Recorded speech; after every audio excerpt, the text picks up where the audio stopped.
ሰላም ጤና ይስጥልኝ የተከበራችሁና የተወደዳችሁ የፋሲሎ ኤችዲ የዩቲዩብ ቻናል አድማጭ ተመልካቾቻችንም በዕለተ ሐሙስ ቀን ግንቦት 28 2017 ዓመተ ምህረት መደመጥ አለባቸው ብዬ ያሰብኳቸው ነው። ሰበር አሁናዊ አስቸኳይ ትኩረት የሚሹ በርከት ያሉ የአውደ ውጊያ መረጃዎችን ታደምጣላችሁ። ከምታደምጧቸው መረጃዎች መካከል የጠላት ራዳር በፋኖ ከጥቅም ውጭ ስለመደረጉ ከአማራ ፋኖ ብሔራዊ ኃይል በጎጃም ቀጠና የተገኙ መረጃዎች ያመላክታሉ። የልዩ ኦፕሬሽን ሙሉ መረጃም በእጃችን ገብቷል። በቆይታችንም በስፋት አስደምጣችኋለሁ። በአቸፈር ገበሬው በነቂስ እንደተነሳ መረጃዎችም ተሰምተዋል። የአማራ ፋኖ ህዝባዊ ድርጅት በእስክንድር ነጋ እየተመራ ክደትና ከብልጽግና ጋር አብሮ ያለው ሴራም ቀጥሎበታል ሲሉም መረጃዎች ተሰምተዋል። ሸዋ የኛ መሬት ነው፣ የመሬት ልጆችም ወደ ሸዋ ገብተው የመከተውን ጦር በሚገባው ቋንቋም ሊያናግሩት ይችላሉ ተባለ። ውድና የተከበራቸው የፋሲሎ ኤችዲ የዩቲዩብ ቻናል አድማጭ ተመልካቾች በመረጃ ሰዓት እነዚህንና ሌሎች መሰል መረጃዎችን ታደምጣላችሁ። ለዚህ ቻናል አሁን ነው አዲስ ናችሁ ካላችሁ ሰብስክራይብ አድርጉ። ሰበር ወቅታዊ ዕለታዊ መረጃዎችን በየሰዓቱና በየዕለቱ ያደምጣለሁ። የጠላት ራዳር በፋኖ ከጥቅም ውጭ ስለመደረጉ ከአማራ ፋኖ ብሔራዊ ኃይል በጎጃም ቀጠና አንደኛ ክፍለ ጦር ባህር ዳር ብርጌድ ያገኘነው መረጃ ያሳያል።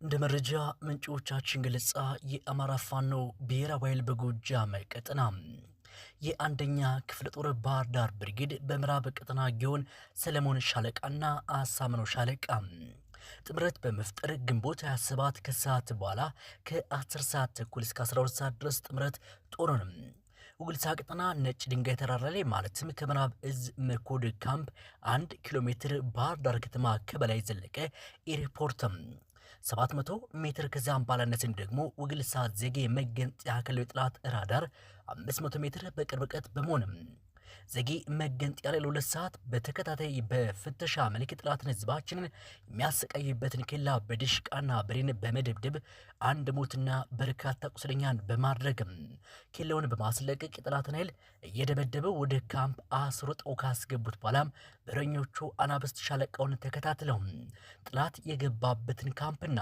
የሚመካበትን ራዳር በድሽቃ በመደብደብ ከጥቅም ውጭ አድርገው በርካታ ቁሳዊና ሰብአዊ ኪሳራ ደርሰዋል። እንደ መረጃ ምንጮቻችን ገለጻም የመረጃ ምንጮች ባህር ዳር ብርጌድ የህዝብ ግንኙነት መስፍን መንግስቱ መረጃውንም እንዲህ አካፍሎናል። የአቸፈር ገበሬ በነቂስ ሆ ብሎ ተነሳ።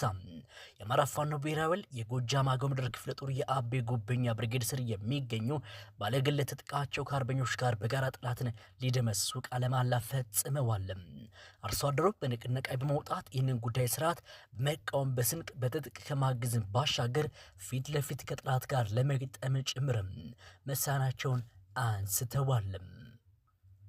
በማስከተልም ሌላኛውን መረጃ ላስደምጣችሁ። እንደሚታወቀው የአማራ ፋኖ ብሔራዊ ኃይል ልጅ ኢያሱ ኩሪ ጎፋ ክፍለ ጦር ከ2 ዓመት በፊት ትግሉን ሀብሎ ሲጀምር በሰሜን ሸዋ ዞን ጊሽራቢል ወረዳ ነው።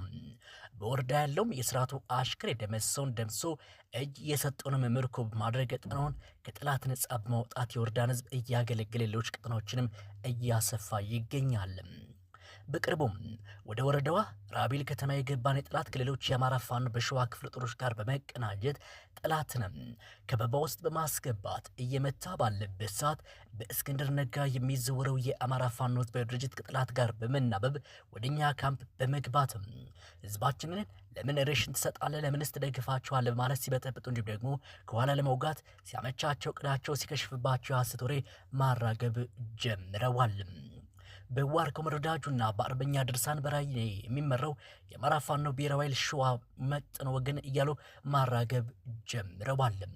ሁሉም የሚያውቀውና ለህዝባችን ነፍሳችንን አዚዘን ብዙ ወንድሞቻችን ገብረን ህዝባችን ከጠላት ነጻ ባወጣንበት ቀጠና መልሶ ለበልጽግና ለማስረከብ ጋብቻ ለመፈጸም እየሰራ ያለው በእስክንድር ነጋ የሚዘወረው የአማራ ፋኖ ህዝባዊ ድርጅት ከጀመረው አጼ ፍያት ገበሩ እንዲወጣና ከስርዓቱ ባልተናነሰ ህዝባችን ላይ እያደረገ ያለውን መከራ ግፍ በፍጥነት እንዲያቆምም እናሳስባለን ብሏል የአማራ ፋኖ ብሔራዊ ኃይልም። በመሆኑም ክፍለ ጦራችን እስካሁን ከብልጽግና ውጭ ወደ ማንም አፈሙዝ ያላዞረ መሆኑን ሁሉም ያማራና አገር ወዳድ ኢትዮጵያን እንዲያውቅልን እንፈልጋለን። ነገር ግን ከዚህ ድርጊቱ የማይመለስ ከሆነ አጸፋ እርምጃ እንወስዳለን ብለዋል።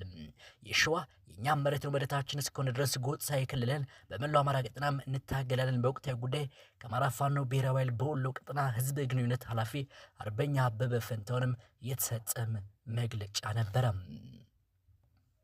ከጎንደር የደረሱኝን መረጃዎች ላስደምጣቸው። የአማራ ፋኖ ብሔራዊ ኃይል ዳግማዊ ቴዎድሮስ 5ኛ ኮር የጎንደር የበጋሻው ክፍለ ጦር የተለያዩ ቀጠናዎችን በስኬታማነት ፈጸመ ተባለ። የጎንደር ብርጌድ ሻለቃዎች መሃል ጎንደር ከተማ ማራኪ ክፍለ ከተማ ደሳለኛ አካባቢ ዘልቀው በመግባት ኢላማውን ያሳካ ቀዶ ጥገናም አድርገዋል። በስፍራው የነበረ ጠላት ሞትና ቁስለኛ ሆኗል። በተመሳሳይ በጎንደር ከተማ ጥዳ ክፍለ ከተማ የቃኝ ብርጌድና የጎንደር ብርጌድ ሻለቃዎች በከተማ የተለያዩ አካባቢዎችን አደጋ በመጣል በአገዛዙ ላይ ሰብአዊና ቁሳዊ ኪሳራም ፈጽመዋል። ውድ የተከበራችሁ የፋሲሎ ኤችዲ የዩቲዩብ ቻናል አድማጭ ተመልካቾች በመረጃ ሰዓት መደመጥ አለባቸው ያሰብኳቸው ሰበር መረጃዎች እነዚህ መስሉ ነበር። ለሁላችሁም ደግሞ መልካም ቀን ተመኘሁ።